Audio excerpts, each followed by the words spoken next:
আজ পঞ্চগড় জেলা অডিটোরিয়ামে অনুষ্ঠিত হয়েছে দুর্নীতি দমন কমিশনের উদ্যোগে এক বিশেষ গণশুনানি। উপস্থিত ছিলেন সরকারি কর্মকর্তা, জনপ্রতিনিধি এবং জেলার বিভিন্ন শ্রেণী-পেশার মানুষ।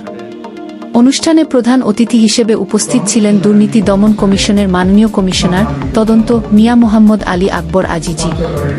বিশেষ অতিথি হিসেবে উপস্থিত ছিলেন জনাব মোহাম্মদ আক্তার হোসেন, মহাপরিচালক, প্রতিরোধ, দুর্নীতি দমন কমিশন। অনুষ্ঠানটি সঞ্চালনা করেন পঞ্চগড়ের জেলা প্রশাসক ও জেলা ম্যাজিস্ট্রেট জনাব মোহাম্মদ সাবেদ আলী। অনুষ্ঠানের শুরুতে অতিথিরা বলেন, দুর্নীতিমুক্ত প্রশাসন গড়ে তুলতে জনগণের অংশগ্রহণ অত্যন্ত গুরুত্বপূর্ণ। গণশুনানিতে জেলার বিভিন্ন এলাকা থেকে আগত সাধারণ মানুষ অংশগ্রহণ করেন। তারা বিভিন্ন দপ্তরে অনিয়ম, সেবা বিলম্ব, ঘুষ দাবি এবং প্রভাবশালী মহলের দুর্নীতির বিরুদ্ধে অভিযোগ তুলে ধরেন। দুর্নীতি দমন কমিশনের কর্মকর্তারা একে একে অভিযোগ শোনেন এবং নথিভুক্ত করেন। তারা জানান, প্রাপ্ত অভিযোগগুলো যাচাই বাছাই করে প্রয়োজনীয় ব্যবস্থা গ্রহণ করা হবে। প্রধান অতিথি মিয়া মোহাম্মদ আলী আকবর আজিজি তার বক্তব্যে বলেন, দুদক এখন আর শুধু অনুসন্ধানী সংস্থা নয়, এটি মানুষের ন্যায় বিচার পাওয়ার একটি বড় প্ল্যাটফর্ম। তিনি সাধারণ মানুষকে উৎসাহ দেন, যেখানে অন্যায় দেখবেন সেখানে প্রতিবাদ জানাতে ও অভিযোগ জানাতে।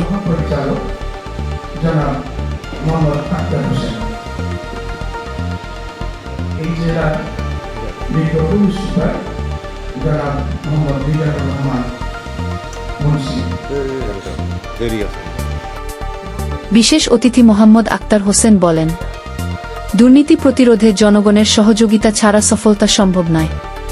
তিনি প্রতিটি নাগরিককে সচেতন নাগরিক হিসেবে ভূমিকা রাখার আহ্বান জানান। অনুষ্ঠানে উপস্থিত জেলা প্রশাসক মোহাম্মদ সাবেদ আলী বলেন, প্রশাসনের সব দপ্তরকে জবাবদিহির আওতায় আনতে জেলা প্রশাসন দুর্নীতি দমন কমিশনের সঙ্গে কাজ করবে। দুর্নীতি প্রতিরোধে জনগণের অংশগ্রহণ বাড়াতে এমন গণশুনানি সারা দেশে পর্যায়ক্রমে অনুষ্ঠিত হবে বলে জানিয়েছেন দুদক কর্মকর্তারা।